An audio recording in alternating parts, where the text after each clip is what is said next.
Welcome back, guys. So, as you see, little windowsill rendering repair job, and it's very much needed. So, a lot of preparation in this job. As you can see, getting it scratched out and beat it up, and have been using this little sand cement trowel from Rafina. There's the sizes on it, and this is a premium trowel for sand cement. And I'm gonna use the sponge float also, and my very old well broken in float that I can't seem to keep my hands off. So as you can see, I'm actually up on a roof here, so trying to keep the roof clean and stay safe, as safe as possible.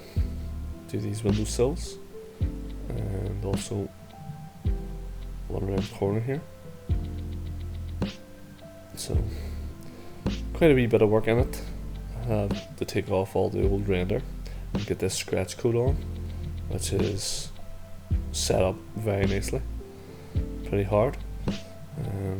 It's raining, wasn't supposed to be raining, so I had to sort of wait till the rain died off, and then the plan will be to get it all on and straightened as quick as possible, as we don't want any more rain affecting it.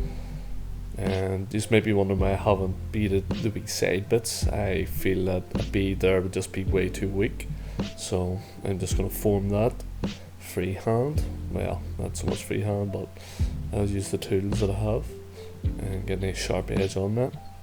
Feel a bead there just likely pop off, where I have two full beads here back to back, don't overlap each other, so they've got plenty of grip. So just the way I feel. Some people might rather put all the wee tiny bits of beads on, but personally feel like you're just asking for trouble. So the way I went, I think, is the sensible way. And trying to make sure if you are doing sills, you'll want to make sure the back is higher than the front, and that will allow for good runoff of rainwater. Of course, you don't want it running back into the house whatsoever. So yeah, this mix also has a bit of SPR and waterproofers in it. Also did the scratch, trying to make sure it's going to be as strong as possible. The owner does plan on putting masonry paint on it also, so they will be very watertight by the end. And you can see, mix is just perfect, as always. And my ratios here is 4:1 and 3:1 previous in the scratch coat. If you're following the channel, you'll know that's that's my style. That's what I like to do. It's the way our sand here prefers to be mixed. Again, finer sands might want to be a bit less cement in it because you've got higher clay content, but it's just basically knowing your materials, and that's what I've always used and haven't had any issues, so fingers crossed that I never do have any issues. And the sill's a bit high, so just kind of have to get up on the stool to get it. But yeah, I'm gonna float and sponge finish. You can't finish it with a trowel, they'll leave it very smooth, but obviously this is getting painted, so sponge finish, it'll still be smooth, but it'll also help the paint, bit of a key for the paint, just as you would render a wall basically. Maybe a wee bit smoother, but not greatly. Really just trying to make sure everything's well worked in and off the beads as well. You don't want to have a big lump of render over your bead, guys. And the underneath I'll be doing also in a slope so that the water comes to the bead to drip away. You can also cut a weep hole in it with any tool. Carve it out, similar way I carve out Brick-a-Fact render. You could carve it out like that. If you just haven't watched the Brick-a-Fact render, we have maybe 4 or 5 videos on actually doing coloured Brick-a-Fact render with all the motor joints and all in it, and a couple where it's just done in sand and cement because again it was going to get painted, so the level of detail didn't have to be coloured. Also, some of them upcoming on the channel, more rendering videos upcoming on the channel. Sort of seems to be what people really like about this channel is the sand and cement work. So plenty of them to come. Acrylic render to come as well, and no doubt we'll get some sort of working in the cold as well. And you can see how good this old float is, guys. You can understand why it's well worn, because it works brilliant for me. So why would I use anything else? Again, it was asked about the Rafina. I think it's a diamond float to call it, and it is actually pretty good as well. But I do prefer this one because it's that much more broken in. Obviously, when I get the other one broken in more, I'll probably get my hands on it, and you'll see that maybe, next load of videos to come. But yeah, plenty of future videos to come regarding rendering. Have been thinking of actually doing acrylic render on my own windowsills. Let me know your thoughts on that, guys. I have done acrylic render before on a step, and it turned out really tidy job. So and I've seen people doing steps with acrylic renders and stuff before, so let me know your thoughts on that, guys. Obviously there's going to be preparation work, because my windowsills at the minute have like 4 or 5 layers of paint on, so I might have to get that off first. But if it's solid, I'll be okay just to prime and go over it, no doubt.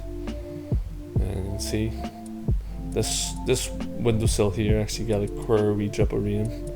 Had to sort of put a few things up to catch gutter drips. They were not helpful at all. The rain itself didn't get it, it was more the dripping off a few gutters.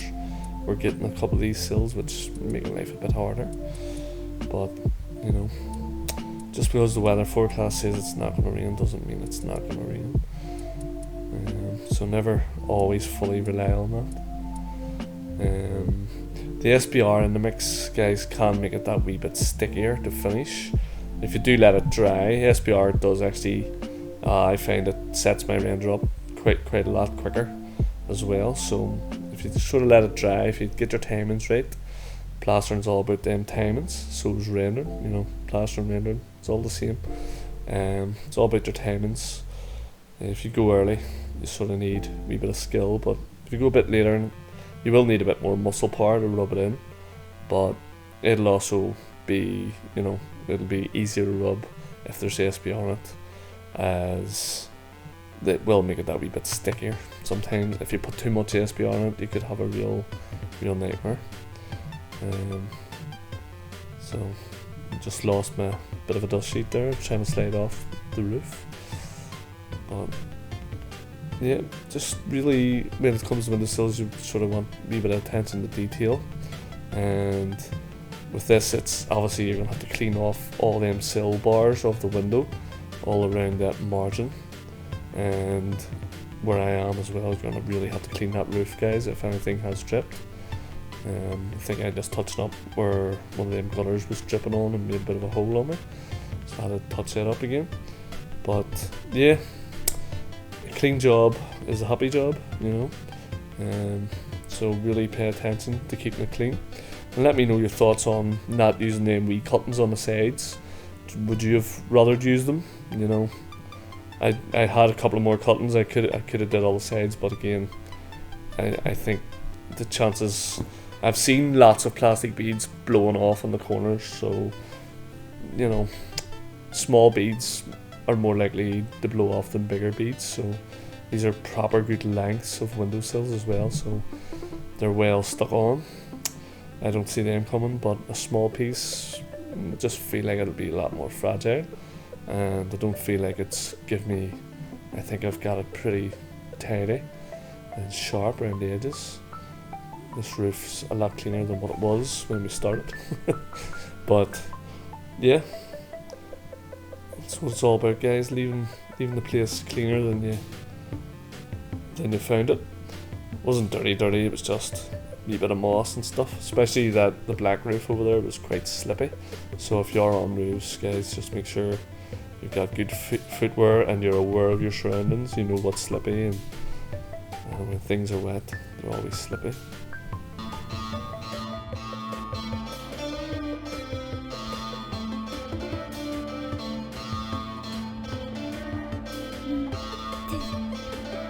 Scratchy Daddy.